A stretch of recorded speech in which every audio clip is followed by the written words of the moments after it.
সন্তানের ছবি হাতে অপলক দৃষ্টিতে তাকিয়ে আছেন ভাগ্যাহত পিতা।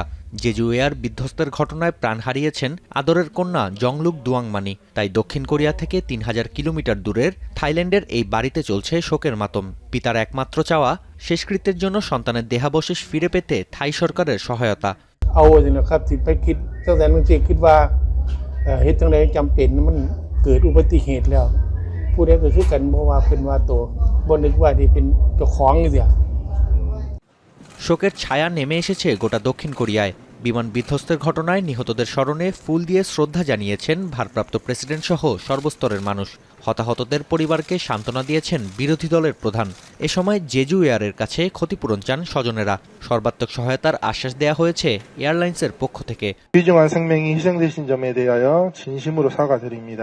제고주 항공은 예의를 다할 것이고 이를 위하여 장례와 관련된 조금이나마 위로받을 수 있고 여러분들이 조금이나마 안심할 수 있다면 뭐든지 최선을 다해서 책임을 지고. 온전한 사체는 한 명도 없습니다. 비교적 온전한 그 사체에 대해서는 국가수랑 협의해서 유족들이 원하면은 그 인도를 할 수 있도록 하겠다라고 약속을 드렸고.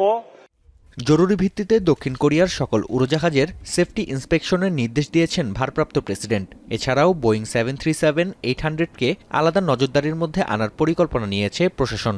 বার্তা সংস্থা ইয়োনহাপ নিউজ এজেন্সির প্রতিবেদন বলছে, বিধ্বস্ত হবার আগের ৪৮ ঘণ্টায় ১৩ বার ফ্লাইট পরিচালনা করেছিল দুর্ঘটনা কবলিত বিমানটি। এদিকে তদন্তকারী দল জানিয়েছে, পাখির আঘাত বা প্রতিকূল আবহাওয়া কিংবা দুটি ঘটনার সমন্বিত কারণে উড়োজাহাজটি বিধ্বস্ত হয়।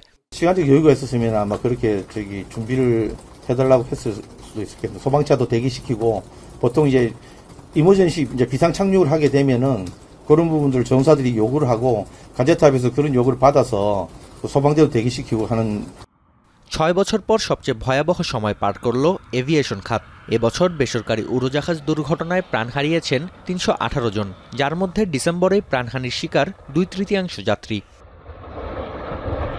এ তালিকায় সবশেষ সংযোজন দক্ষিণ কোরিয়ার জেজু এয়ার। এমন মর্মান্তিক দুর্ঘটনার পর চাপ বাড়ছে উড়োজাহাজ নির্মাতা বোয়িংয়ের ওপর।